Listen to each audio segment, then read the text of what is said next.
Hello everyone, welcome back to my channel that is English field. So friends, LT grade के लिए जो हमारी test series चल रही है टीजीटी पीजीटी में भी ये बहुत इंपॉर्टेंट है। ठीक है, तो इसका 7th पार्ट हम ऑलरेडी कर चुके हैं और ये 8th पार्ट है। तो आई होप आपने पहले वाले भी देखे होंगे और एज आई ऑलवेज रिक्वेस्ट कि आप पेन पेंसिल ज़रूर लेकर बैठे, कॉपी ज़रूर लेकर बैठे। अगर कोई इंपॉर्टेंट पॉइंट लगता है आपको तो आप उसको नोट भी कर सकते हो। साथ के साथ अपने आंसर्स ज़रूर बताइएगा कमेंट बॉक्स में कि कितने आंसर्स आपके करेक्ट हुए। And this is the best way to check your preparation कि आप अपने साथ में जस्टिस कर रहे हो या फिर नहीं कर रहे हो, कहीं टाइम आपका वेस्ट तो नहीं हो रहा है। और ये सारे इतना मैं श्योर करती हूँ बहुत ही इंपॉर्टेंट क्वेश्चंस हैं, आप कहीं से भी क्रॉस चेक कर सकते हो। कहीं ना कहीं ये एग्जाम में भी आ चुके हैं या फिर आने के पूरे चांसेस हैं, क्योंकि इंग्लिश फील्ड चैनल पे आपको वही कंटेंट मिलता है जो कि एग्जाम ओरिएंटेड होता है और वास्तव में ये एग्जाम की डिमांड होती है। पैटर्न ऑफ क्वेश्चन भी ऐसे ही रखे गए हैं। So without making any delay, let's start and look at the questions. The unbroken flow of thought and awareness in the waking mind is called, ठीक है, unbroken flow of thought.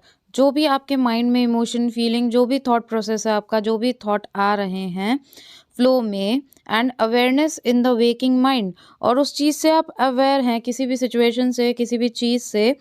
Waking mind means you are in your senses, तो वो क्या चीज़ है, ठीक है। तो ये है stream of consciousness and it is a narrative device, ठीक है। तो इसका करेक्ट आंसर क्या होगा? Stream of consciousness.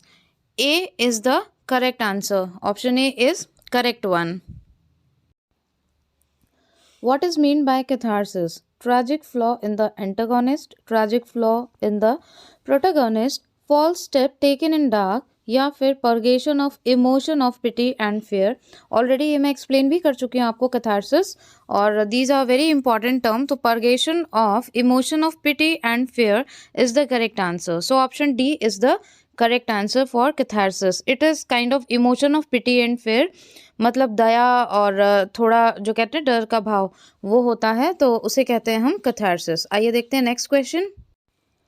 The term dystopia implies, ठीक है, pleasant imaginary world, unpleasant imaginary world, pleasant real world, unpleasant imaginary world.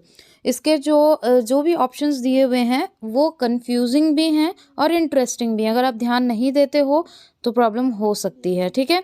Dystopia हमेशा unpleasant होता है, वो इमेजनरी वर्ल्ड जो कि अच्छा ना लगे, सुहाए नहीं, सूदिंग ना हो, that is called unpleasant imaginary world. तो option number D is the correct option. और दूसरी चीज़, ये हमेशा इमेजनरी होता है, ठीक है, रियल से रिलेटेड कुछ भी नहीं है, इसलिए आपका ऑप्शन बी और सी तो वैसे ही कट हो जाता है, ठीक है।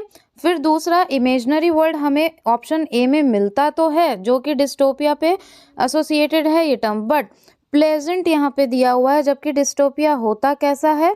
अनप्लेजेंट होता है। इसलिए हमारा ऑप्शन नंबर डी सबसे सूटेबल है, unpleasant imaginary world. So option number D is the correct option for dystopia. Who is the father of the term objective correlative, ठीक है, objective correlative, father of this term.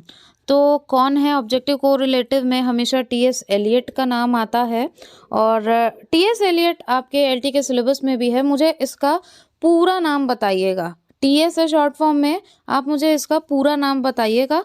अगर आपने video को पूरा देखा है, ये सीरीज़ पूरी अटेम्प्ट करी है, तो श्योरली आप कमेंट बॉक्स में इसका आंसर ज़रूर दे के जाएंगे, जिससे मुझे भी पता लगेगा कितना सीरियसली आप सारे टेस्ट सीरीज़ को फॉलो कर रहे हैं। तो इसका मुझे ज़रूर बताइएगा। और objective correlative is the term coined by T S. Eliot. Correct answer तो आपको पता चल गया, टी.एस. एलियट। किसमें उन्होंने इसको यूज़ किया है? अपने एक ऐसे में यूज़ किया है, इन हिज ऐसे ऑन हैमलेट, ठीक है। तो ये हो गया आपका ऑब्जेक्टिव कोरिलेटिव से रिलेटेड आंसर। अब आगे बढ़ते हैं नेक्स्ट क्वेश्चन की तरफ। What is the theme of the proletarian novel?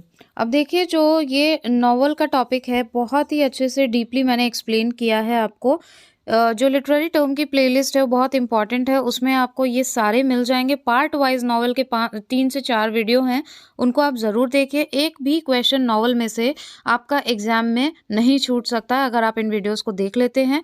बहुत ही इजी लैंग्वेज में, और जो नोट्स आप बार बार बोलते हो ना मैम नोट्स कैसे मिले ये वो, एकदम आप उससे अपने नोट्स बना सकते हैं। टू द पॉइंट आपको पूरा एक्सप्लेन किया हुआ है, ठीक है।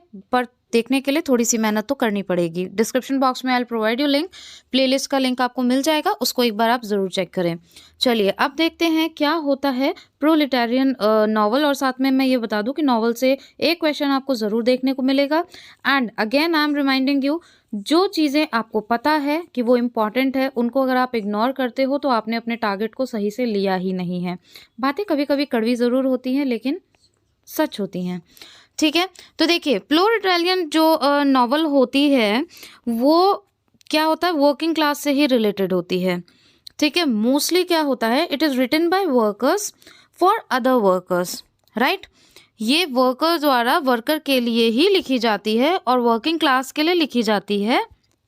It is this kind of literature is created by working class, ठीक है।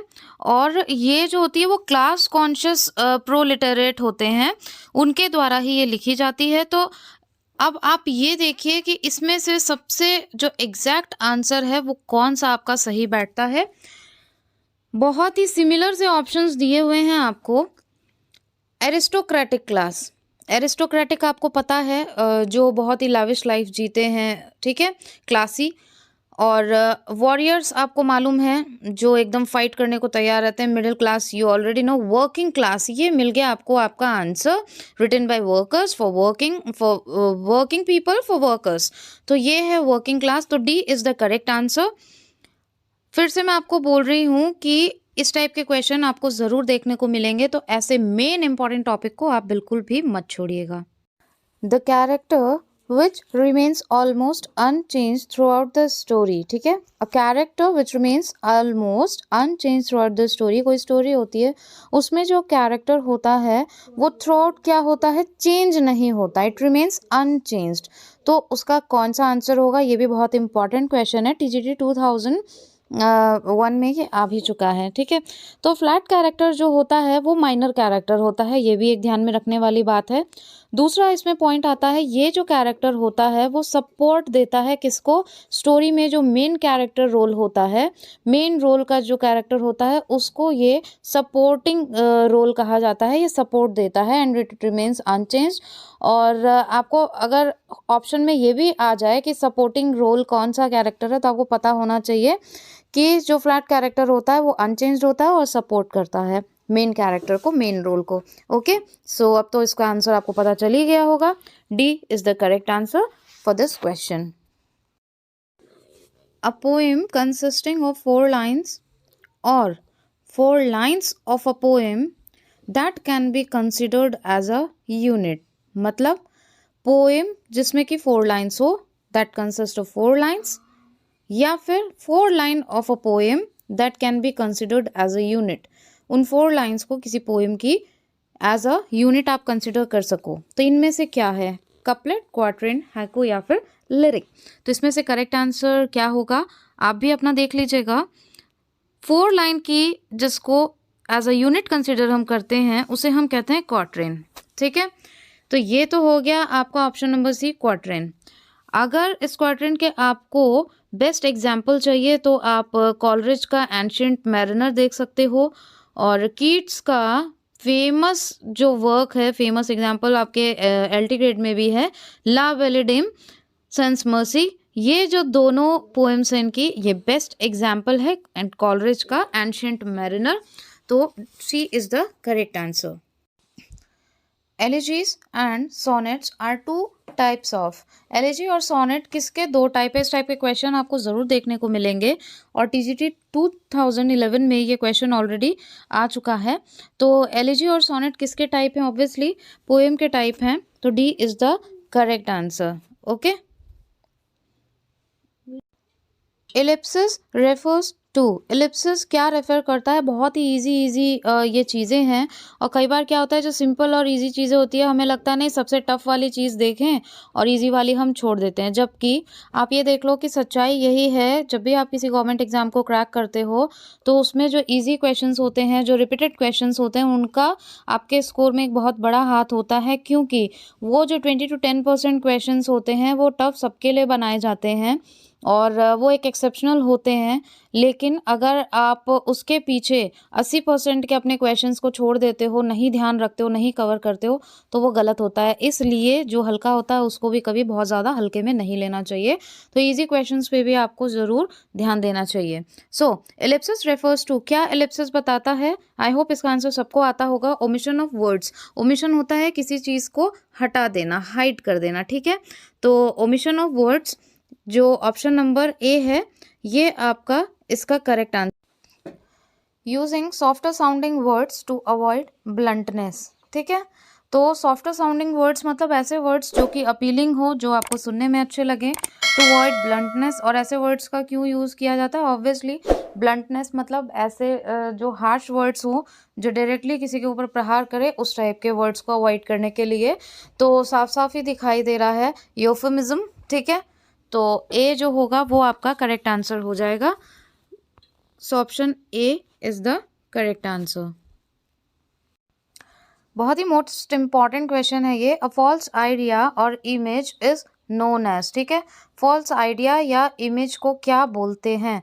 तो देखिए इसमें कंफ्यूजन हो जाता है थोड़ा सा, आंसर आपको पहले ही पता चल जाएगा।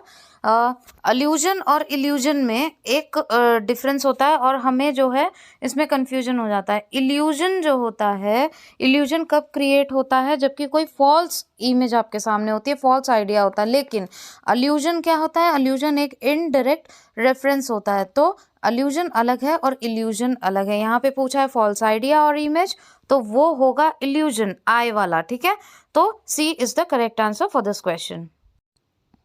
इन literature point of view refers to, ठीक है।